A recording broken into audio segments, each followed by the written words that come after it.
Anyone reading this, I want to say one thing clearly. If you are in an abusive or toxic relationship, please find the strength to leave. Many such individuals may be narcissistic, and the hardest truth is that you cannot change them. Please don't make the mistake I did by hoping things will improve. When I got married in 2018, I did not have the awareness I have today. I want to list some experiences that I now recognize as abuse. At the time, they may not have seemed extreme, but in hindsight, they clearly were. 1. Before marriage, my in-laws never mentioned his anger issues. Instead, they constantly spoke about how intelligent he was and how he deserved to live in the US. 2. The very next day after our marriage, in front of everyone, they casually mentioned that when their son gets angry, it is difficult even for them to calm him down. They shared an incident where his mother switched off the fan to wake him up. Instead of reacting normally, he packed his bags and left the house. His parents and sister ran after him, begged him to return, and only after hours of pleading did he come back. Hearing this, I felt deep inside that this was not normal and that my life ahead would be a roller coaster. 3. Later, my husband told me half-jokingly that I should never wake him up, even in an emergency. He said if I did, I would get kicked. I now realize this was not humor, but a warning. 4. When I moved to the US with him, he never once showed care during my periods. When I asked him to help with cooking and dishes for just 2 days due to severe pain, he blamed me instead, saying I was not a strong woman and should not have married him. 5. He would deliberately start fights on Thursday nights. By Friday, he would inform his parents that I was useless and then disappear with no calls or messages for an entire week. He would return as if nothing had happened, be kind for a short while, and then repeat the cycle. 6. When I asked his parents to visit us so they could understand the situation, instead of support, I was ridiculed and told I was unfit to be married. 7. During his anger episodes, he would throw eggs across the kitchen.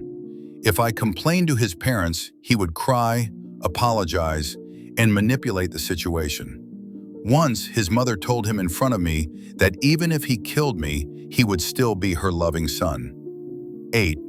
With others, he was extremely kind and charming. This contrast made me doubt myself and wonder if I was the problem. 9. Because of this public persona, I started believing I was at fault. I slowly changed myself and even stopped complaining about my period pain. 10. I was expected to keep the house perfectly clean at all times. If not, I was ridiculed.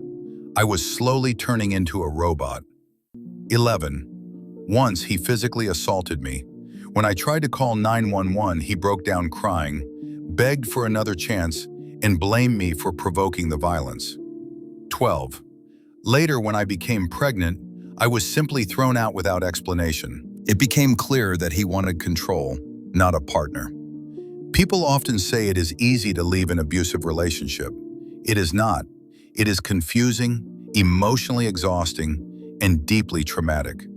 As this year comes to an end, I want to close this chapter and move forward.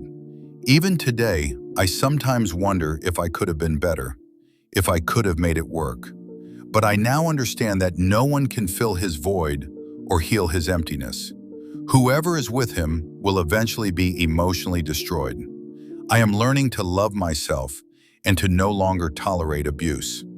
Healing is not linear, but I hope to continue finding strength, one step at a time. Survivor here. I got away from my ex-wife the hard way, jail, but had the opportunity to reconcile. So glad I didn't. Just like a duck will always be a duck, a monster will always be a monster. I know it hurts like hell, but you should be proud and confident in yourself. Okay, this guy is a massive walking red flag, and I'm really sorry you're in this position. No people will react by packing up and leaving the house when someone switched off their bedroom fan. That's a crazy reaction, to be honest. Run, sis.